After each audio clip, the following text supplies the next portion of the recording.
Bienvenidos a un nuevo vídeo de estas clases de Derecho Canónico Especial. Hoy vamos a hablar sobre los sacramentos. Veréis, esta parte es una parte que siempre gusta un poquito más porque es una parte más que vivimos todos, más cercana, a todos nos toca más, no son cosas que a veces no llegamos nunca o no llegaremos nunca a ver.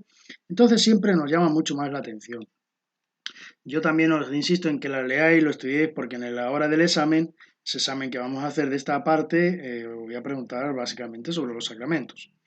El primer sacramento es el bautismo. No cabe ver otra cosa sino un bautismo que está destinado tanto a adultos como a niños. En el caso de los adultos, el admitido al catecumenado, el adulto tiene que iniciar un proceso conforme a la norma de la Conferencia Episcopal. Hay que tener en cuenta que no solamente por admitirlo a ese proceso, ese adulto ya está bautizado. Ha iniciado un camino, pero no ha terminado ese camino. Y esto es importante porque hay algunos párrocos que se creen que porque ya haya iniciado el proceso ya puede ser admitido a la iglesia, y admitido me refiero a recibir otros sacramentos sin mayor necesidad, como puede ser la del matrimonio, cometiendo auténticos disparates. Y en el caso de los niños son los padres de los niños los que tienen que tener una formación, y esa formación no es solamente una charla de media hora previa al bautismo o la tarde anterior, sino una catequesis en la que sepan lo que se van a responsabilizar ellos y los padrinos, porque el papel de los padrinos es importantísimo. Muchas veces se coge a padrinos que no saben ni por dónde se entra a la iglesia. Las disposiciones de los cánones sobre el bautismo de adultos se aplican a todos aquellos que han salido de la infancia y tienen uso de razón. El uso de razón, recuerdo, que es a partir de los 7 años. El agua que se debe emplear es el agua bendecida, pero hay casos extraordinarios en las que el agua no tiene por qué estar bendecida, y sobre todo cuando en ese caso extraordinario el que vaya a hacer el bautismo no sea un sacerdote. El bautismo se administra por inmersión o por infusión, siempre conforme a las normas de la Conferencia Episcopal. No inventemos cosas raras, no hagamos títeres que no son propiamente un bautismo. Procuren los padres y los padrinos y el párroco que no se imponga un nombre ajeno al sentir cristiano. Esto es importante, porque en los tiempos que corren, pues podemos llamar de cualquier manera a los críos y al final no va a pasar, como en la película del Padrecito de Cantinflas, la cual os recomiendo que veáis, no va a pasar que el párroco os diga que no bautiza al niño con ese nombre. Puede la fecha de celebrarse, puede celebrarse cualquier día, insiste en la importancia de la vigilia pascual. El lugar del bautismo, la iglesia o oratorio, no es la parroquia. El adulto debe bautizarse como norma general en la parroquia del niño y en la parroquia de los padres, pero su lugar es una iglesia u oratorio, con lo cual cualquier iglesia o oratorio se podría celebrar el bautismo. Lo único problema es que el libro de bautismo lo tiene el párroco y al final es el párroco el que te da o no te da el permiso.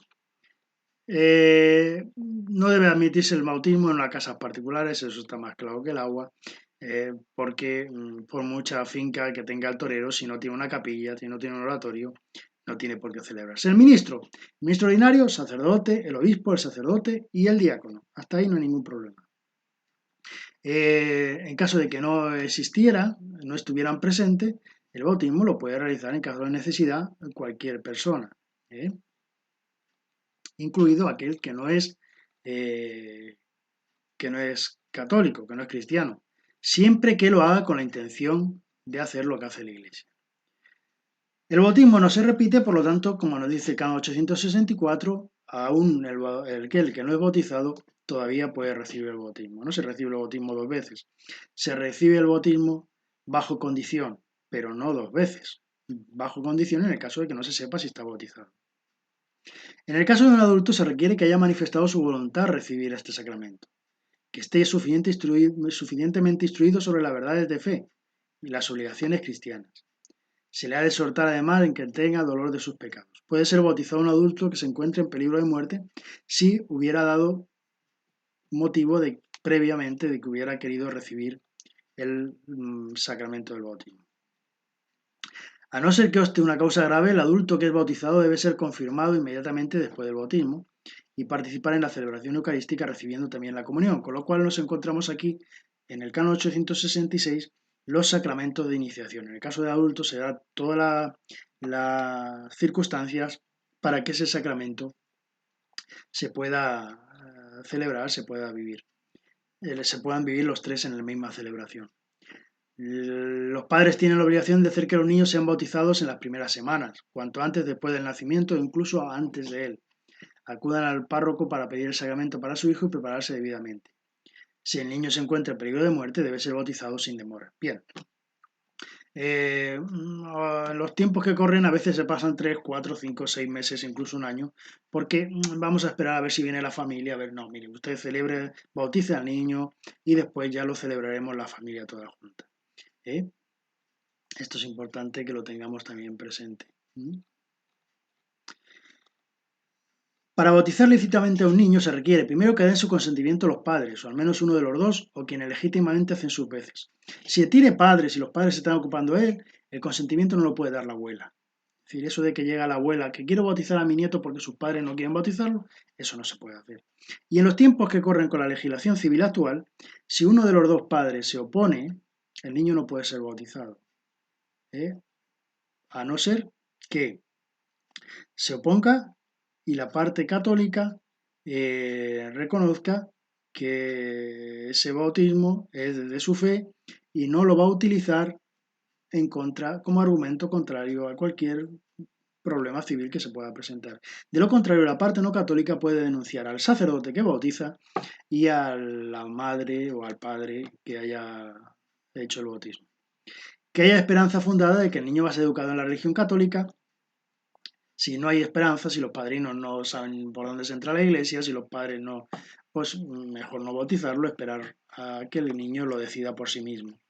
El niño de padres católicos, incluso de no católicos en peligro de muerte, puede ilícitamente ser bautizado, aun contra la voluntad de sus padres. Contradice este parágrafo segundo con lo que hemos leído en el parágrafo primero. Si los padres se oponen, el niño en peligro de muerte no debe ser bautizado. Eso es una situación excepcional y hay que evitarla. Cuando hay dudas sobre si alguien fue bautizado o si el bautismo fue administrado válidamente, y la duda persiste, después de una investigación cuidadosa se ha de bautizar bajo condición. No se repite el bautismo, no se hace un nuevo bautismo, sino que se bautiza bajo condición en el caso de que no estuviera bautizado. En la medida de lo posible se deben bautizar los fetos abortivos si viven. Si están muertos, rezar por ellos. Los padrinos, importante esto. ¿Por qué? Porque muchas veces nos encontramos con que como padrinos ponemos a cualquiera que pasa por nuestro lado, a la novia del novio, a la novia de la novia, al novio y a la novia, al novio y al novio, a los dos juntos ahí. Pues hay que tener un poco de cuidado con estas cosas, porque el tema de los padrinos es un tema canónico, pero también un tema pastoral. Primero, normas generales. Para que alguien sea admitido como padrino es necesario que hayas elegido por quien va a bautizarse o por sus padres o por quienes ocupan su lugar, o faltando estos por el párroco, ministro que tenga capacidad para esta misión e intente desempeñarla. Que haya cumplido 16 años, a no ser que el obispo establezca otra cosa. Por lo tanto, primero, que sea elegido por los padres. Segundo, 16 años. No, es que es su hermanita tiene 7 años, 8 años, y como ha hecho la comunión este año, pues quiere muy bonita, con su traje blanco, ser la madrina. Mire, no. Tenga que tener 16 años. Sea católico y esté confirmado. No que vaya a recibir la confirmación, no, que esté confirmado. Si no está confirmado, no puede serlo, porque va a acompañar en la vida de fe a ese niño. Que lleve una vida congruente con la fe y con la misión que va a asumir. No es que está rejuntado, vive con otra persona. No puede ser padrino. Que no esté afectado por una pena canónica, legítimamente impuesta o declarada. No puede estar excomulgado, no puede estar suspendido. Que no sea el padre o la madre de quien se ha de bautizar. El bautizado que pertenece a la comunidad eclesial no católica solo puede ser admitido junto con un padrino católico y exclusivamente en la calidad de testigo del bautismo. Hemos leído el canon 874, me he saltado el 873, me he despistado, pero es importantísimo, porque a raíz de las condiciones del 874 se entienden de otra manera. Dice el 73, téngase un solo padrino o una sola madrina o uno y una. Por lo cual, no son necesarios dos padrinos, un padrino y una madrina. Puede haber uno, puede haber una, o puede haber uno y una. No es que son pareja y van a estar las dos, no. O es una o es uno. Pero los dos no van a estar. No puede haber dos madrinas, no puede haber dos padrinos. Eso ayuda a que a nivel pastoral toda la cuestión de las condiciones se entiendan Es la necesidad de que solamente haya un padrino. No es que estos dos, este tiene fe, esta no tiene fe. Pues no lo solucionamos. Pastoralmente, el padrino es el que tiene fe, la madrina o la persona que va a acompañar al padrino, que no es madrina, será un testigo cualificado y estará al lado de él, pero no será padrino. Y ya está. Y ese bautismo será completamente válido. Pasamos rápidamente al sacramento de la confirmación, donde se nos dice el sacramento de la confirmación que imprime carácter y por el que los bautizados avanzando por el camino de iniciación cristiana quedan enriquecidos con el don del Espíritu Santo y vinculados más perfectamente a la Iglesia, los fortalece y obliga con mayor fuerza. Bien, este es importante que tengamos presente este canon. Voy a permitir un momento.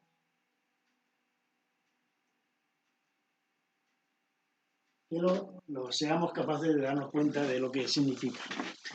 Es un canon de carácter doctrinal, recuerda la fe de la Iglesia en este sacramento. Es un primer carácter, por lo tanto no se puede borrar, al igual que el bautismo.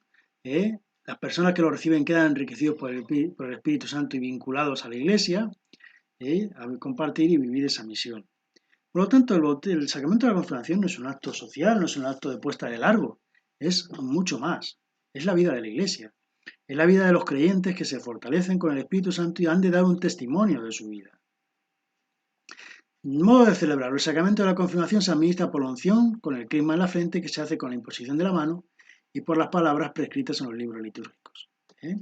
Posición de la mano y la unción con el crisma. En el mismo gesto van las dos cosas juntas. Se pone la mano y con el dedo se hace la señal de la cruz sobre el confirmando.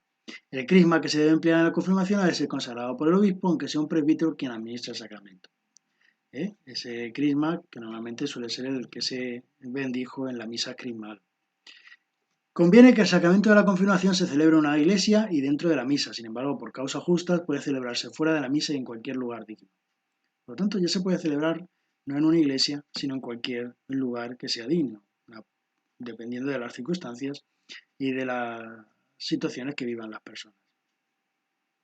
Importante la posibilidad de celebrar el sacramento en un lugar digno, y se puede celebrar siempre que sea un lugar destinado al culto y con referencia a la vida de fe y formación de los confirmandos. El ministro, esto sí es importante porque el ministro ordinario de la confirmación es el obispo, ya no es el presbítero ni el diácono, solamente el obispo.